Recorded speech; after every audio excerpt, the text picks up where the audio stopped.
Hi friends, welcome to JT Tamil Channel. I'm Bonish. இன்றைக்கி நம்ம பார்க்க போகிற வீடியோ வந்து பார்த்திங்கன்னா ஒரு நண்பர் வந்து கமெண்ட்டில் இந்த டவுட் கேட்டிருந்தாங்க.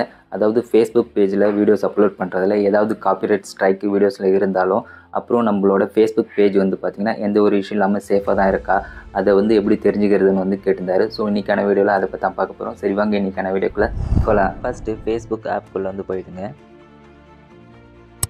போயிட்டு உங்களோட சேனலோட பேஜை வந்து ஸ்விட்ச் பண்ணிங்க, அதில் சேஞ்ச் பண்ணி வச்சுங்க. ஓகேங்களா. நெக்ஸ்ட் வந்து மேலே உங்கள் சேனலோட லோகோ இருக்கும், அதை வந்து கிளிக் பண்ணுங்கள். கிளிக் பண்ணிங்கன்னா இந்த பேஜ் ஓப்பன் ஆகும். இதில் வந்து பார்த்திங்கன்னா கீழே ஸ்க்ரோல் டவுன் பண்ணுங்கள்.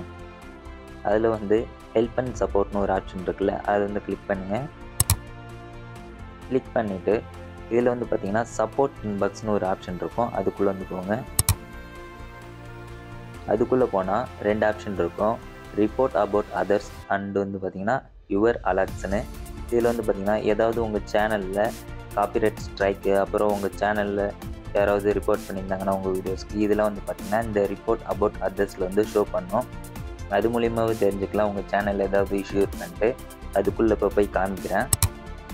இதில் வந்து பார்த்திங்கன்னா எனக்கு நோ ரிப்போர்ட்ஸ்ன்னு இருக்குது, அதனால் வந்து பார்த்திங்கன்னா நம்ம சேனல் வந்து சேஃபாக தான் இருக்குது, ஒன்றும் இஷ்யூ கிடையாது.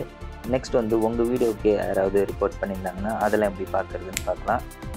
அதுக்கு வந்து பார்த்திங்கன்னா யுவர் அலர்ட்ஸ்ன்னு இருக்குல்ல, அதுக்குள்ளே வந்து போங்க. என் வீடியோவுக்கு யாரும் வந்து ரிப்போர்ட் பண்ணியிருக்காங்க, அதுக்குள்ளே போய் காமிக்கிறேன்.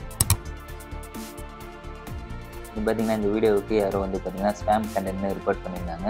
அதுக்கப்புறம் வந்து பார்த்திங்கன்னா ஆட்டோமேட்டிக்காகவே ஃபேஸ்புக் தரப்பில் என்ன தான் ஒருத்தவங்க வந்து உங்கள் வீடியோவுக்கு ரிப்போர்ட் பண்ணியிருந்தாலும் ஃபேஸ்புக் தரப்பில் வந்து அதை ரிவ்யூ பண்ணுவாங்க, அந்த மாதிரி அந்த வீடியோவில் இருக்கான்ட்டு. என் வீடியோவில் வந்து பார்த்திங்கன்னா அந்த மாதிரி எதுவும் இல்லைன்ட்டு அவங்களே ரிவ்யூ பண்ணிவிட்டு வீடியோ வந்து பார்த்திங்கன்னா ரிலீஸ் பண்ணிட்டாங்க.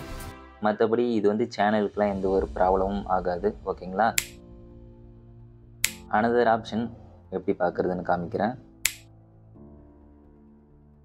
இங்கே மேலே செட்டிங் ஐக்கான் இருக்குல்ல, அதுக்குள்ளே வந்து போங்க. அதுக்குள்ளே போயிட்டு பேஜ் செட்டிங்னு ஒரு ஆப்ஷன் இருக்குல்ல, அதுக்குள்ளே வந்து போங்க. அதில் போயிட்டு ஸ்க்ரோல் பண்ணுங்கள். இதில் வந்து பார்த்திங்கன்னா பேஜ் ஸ்டேட்டஸ்னு ஒரு ஆப்ஷன் இருக்குல்ல, அதுக்குள்ளே போங்க. இதில் வந்து போனாலே நம்ம பேஜில் ஏதாவது இஷ்யூ இருந்தால் எல்லாமே வந்து பார்த்திங்கன்னா இதிலே ஷோ பண்ணுறோம். இங்கே வந்து பார்த்திங்கன்னா பேஜ் ஆஸ் நோ இஷ்யூன்னு வந்து மென்ஷன் ஆகிருக்கு, க்ரீன் டெக்கும் கொடுத்துருக்காங்க. நம்ம பேஜில் வந்து பார்த்திங்கன்னா எந்த ஒரு இஷ்யூவுமே இல்லை. கீழே அப்புறம் வந்து பார்த்திங்கன்னா good news no violation to ஷோன்னு வந்து இங்கேயும் வந்து பார்த்திங்கன்னா மெசேஜ் வந்து ஷோ பண்ணுது. ஸோ இப்படி தான் வந்து செக் பண்ணி பார்க்கணும் உங்கள் சேனல் வந்து ஏதாவது இஷ்யூ இருக்கா இல்லை வந்து ஸ்ட்ரென்த்தியாக தான் இருக்கான்ட்டு. இந்த ரெண்டு ஆப்ஷன் மூலியமாகவே நீங்கள் செக் பண்ணி பார்த்துக்கலாம். ஓகேங்களா. ஓகே ஃப்ரெண்ட்ஸ், இந்த வீடியோ உங்களுக்கு யூஸ்ஃபுல்லாக இருந்திருக்குன்னு நினைக்கிறேன். வேறு ஏதாவது இது ரிலேட்டட் டவுட்ஸ் இருந்தாலும் வீடியோக்குள்ளே வந்து கமெண்ட் பண்ணுங்கள், கண்டிப்பாக நான் உங்களுக்கு ரிப்ளை பண்ணுறேன். மீண்டும் ஒரு நல்ல வீடியோவில் சந்திப்போம். தேங்க்ஸ் ஃபார் வாட்சிங். Bye friends.